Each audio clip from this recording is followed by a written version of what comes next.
If interest rates are higher today than what they were, and they continue to stay high, that's going to hurt some banks too. Like we saw what happened with Silicon Valley Bank. There's got to be other banks that are holding on to like commercial real estate loans and assets. What happened to Silicon Valley Bank, I said it was going to happen years before it did. I didn't single out Silicon Valley Bank. I just went over the problem that the Fed had created for the banks. And, to my knowledge, nobody else was pointing this out. I mean, maybe people thought about it, but I didn't hear anybody speaking about it in any kind of public way like I was. But so Americans were out there refinancing their mortgages serially. Every time the rates went down, they refi. I did it myself. I have one mortgage on one property that I have, and I'm at 3 3/8. Now I probably could have refinanced it again and gotten even below 3. I missed that last wave, but I was down at 3 3/8. So Americans kept refinancing their mortgages. They kept saying this is great for the economy because now Americans have really locked in these low rates. This is good because it frees up money. Now, if I reduce my mortgage payment by maybe $1,000 a month, well, I have $1,000 a month for food or, vacation or whatever, right? I have all this extra money to spend because I got a really low mortgage. And they say, hey, this is good for the economy. Well, what I was saying for years was that this is a ticking time bomb for the banking system because the banks are stuck with that paper. And I said, so for now, as long as the Fed's got rates at 0 and these banks have mortgages that are 3-4%, all right, they're making money because they've got a low cost of money. But I said, what happens when the Fed has to raise interest rates above the level of those mortgages? That means the banks are losing money on every mortgage that they've written. And that is the case that they're in now. I mean, just about every mortgage is a money loser for the bank that holds the paper. And to the extent that they need to sell that mortgage into the market because their customers want their money back for whatever reason, they're going to be selling at 80 cents on the dollar, 70 cents on the dollar, 60 cents on the dollar. Most banks are actually insolvent. If they had to sell all their hold to maturity assets, they'd be insolvent. And so I pointed this out years and years ago that we were creating a time bomb. And now, as a result, our entire banking system is basically insolvent. And if the Fed raised interest rates to the level they need to be, we would see that because we'd have a lot more failures than the ones that we had a year ago with Silicon Valley, Signature Bank, and a few others. Because I think all the banks are in the same predicament. I think it's like the subprime crisis. I mean, initially, the Fed said that was contained. Well, it was maybe contained to planet Earth. It wasn't really contained. But at the time, I said that this was the tip of the iceberg. It wasn't contained. It was just that it showed up in the subprime market first because that was, the weakest link in the chain. But, eventually all the mortgages would have a similar problem. And that's what happened. I mean, some of the banks that failed a year ago, they were just the weakest ones. They were the ones that, had the most amount of their deposits yanked and they were exposed to these loans. And it's not just mortgages, it's treasuries. Banks are losing a fortune on their treasury bonds. They were lending money to the government. They were buying these long-term treasury bonds with a 2 or 3% coupon. And that was fine when they borrowed from the Fed at 0 and loaned to the Treasury at 3. But now that they're borrowing from the Fed at 5 and they're stuck with 3% paper, they're losing a lot of money. So if we break that down, because I think there's a lot just in that. If I'm a bank and I lent you money to buy a home for, let's say 3.5%, but now mortgage rates are close to 7%, double that. You're saying that because I've already issued that loan, you're only paying me back 3.5%. I'm losing money or I'm underwater as the bank on that mortgage because interest rates are higher today. And let's say I went to sell that mortgage. As the bank.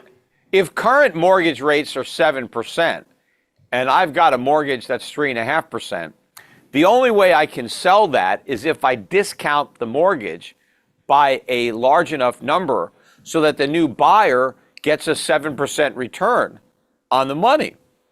And so that means that I can't sell the mortgage for 100 cents on the dollar. Maybe the mortgage was for 500,000, but in order for the yield to be 7%, and I don't have a bond calculator, so I'm not doing this exact, but let's say in order to get that yield, the most I can sell that mortgage for is $350,000, right? Well, that means I lose $150,000 on the transaction. Well, these banks are highly leveraged. I mean, they've got, a tiny amount of reserves. So if they take that kind of haircut on a bunch of loans, that could wipe out all their capital. And I think that's one of those things that it isn't a problem until it becomes a problem, because, well, if a bank is underwater, you can be underwater in your home. It's not a problem unless you can't make your payments. It's not a problem until you have to and what sell happens with the bank? Let's say I've got a $500,000 mortgage that I can only sell for $350,000. The bank is not required to write down that asset on its balance sheet. It can just claim, well, I'm going to carry it at $500,000 because I'm going to hold it till it matures 25 years from now. Well, that may be your intention, but you may not be able to do it. If there's a run on the bank, you can't say, well, we're sorry, we're holding our mortgages to maturity. No, if your depositors decide they want their money, you got to sell that hold to maturity asset, and then you're going to get what it's actually worth. And if, all these banks have been living in a financial fiction because they haven't marked those assets to market, and now all of a sudden they have to sell them, well, the banks are immediately insolvent. But in the case of mortgages, at least in that instance, if it's a $500,000 mortgage, hopefully the home is worth, let's just say $600,000. But I think it's even worse in some commercial real estate instances where you have an office building that is a $10 million mortgage at 3%, where the building's only worth $5 million now because it's vacant. Yeah, well, it's a very different situation. So in residential real estate, the banks are just losing money on every mortgage they have, not because their real estate has gone down. In fact, their real estate has gone up. They're losing money because interest rates have gone up and the value of those mortgages that they own have crashed. And that also creates an incentive for the borrower to stay in the home. The banks would love these homes to be sold so that the mortgages would be repaid. But the homeowners, they don't want to sell these homes because they don't want to repay these mortgages. They want to keep these mortgages because it's very cheap money. But the commercial real estate is a completely different ballgame. There, real estate prices have crashed. And in the commercial world, you don't have 30-year fixed rate mortgages. I mean, most of the commercial mortgages are 3-5 years, maybe 7-10 max, right? So these loans are coming due. And the borrowers don't want to roll them over or can't even roll them over because the collateral has lost so much value. I mean, if I borrowed $100 million to buy an office building that's now worth $75 million or even $50 million, the smart move for me to do is just walk away, just like, people did on their residential homes during the 2007-8, bust. And the banks are going to lose a fortune on those commercial loans because commercial real estate has gotten killed from a number of factors. I mean, one is rising interest rates itself means commercial real estate is less valuable because it's valued like a bond. You have a cap rate. And the lower the interest rate, the more the property is worth. And so when interest rates went from 0 to 5%, that automatically meant that commercial real estate values came down quite a bit. But then you had two other things that happened. One, for the retail sector, you had a real nightmare because so many people started shopping online over the last 5 or 10 years that a lot of these stores are not, selling enough because their customers are shopping on Amazon. Also, what's happened, ever since COVID or, the George Floyd protests is crime has skyrocketed in a lot of these retail outlets. So their losses due to theft have gone off the charts. And so a lot of these retailers, they just want to shut down their operations. They don't want these stores anymore because they can't make money. The police don't enforce the laws. Their insurance rates have skyrocketed. So you have lower sales because of online competition. And then a lot of your stuff is just getting stolen by people who, are emboldened by the lack of legal enforcement. And so this is killing the real estate market for retail, shopping centers, strip malls, whatever, just stores. So that's one part of the commercial real estate. The other part is office buildings. So office buildings got clobbered because so many people are working from home. A lot of that started from COVID. So I'm a company and I have, let's say, an office space and I have all these desks and cubicles and offices, and maybe I have enough space for 200 people, but now only 20 or 30 of them actually show up for work. The rest of them are at home. Well, I don't need all that space anymore. A lot of businesses are deciding they don't need any space. Meanwhile, you had a big bankruptcy of WeWork. They had rented all sorts of space, which is now on the market for sublease. And so it's a disaster there. So prices have collapsed, and the banks are holding all the bad paper. So this is much worse, I think, than 2008 for the banks. No, because in 2008, commercial real estate wasn't a problem at all. It was only residential, and the banks were only losing money on the mortgages that went into default.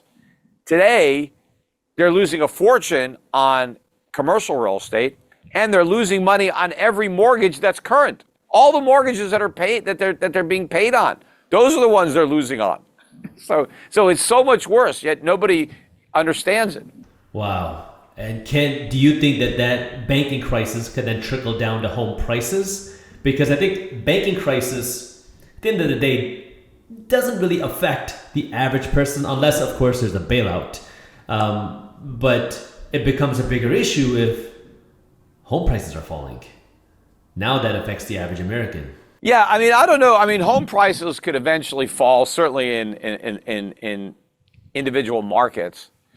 But what's keeping home prices from falling is the fact that so many Americans have locked in these low rates and they don't want to move. They don't want to sell.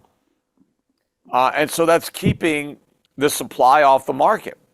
And so that makes it harder for people who want to buy homes because the people that own them don't want to sell them. And if you're building a new home, it's unaffordable because the construction costs are very high. And then once it's constructed, you got to borrow money. Now, the home builders have been buying down the mortgages, but that in effect reduces the price that they're getting for their homes. So I'm not really sure how much margin they make on these homes when they've got to buy down the mortgage. If you enjoyed this clip and you want to watch the entire conversation, all you got to do is click that button right over there. And for those of you who want to stay up to date on the top finance and business news, you can join Market Briefs, my free financial newsletter, by clicking that button below. Thank you for watching, and I'll see you in the next one.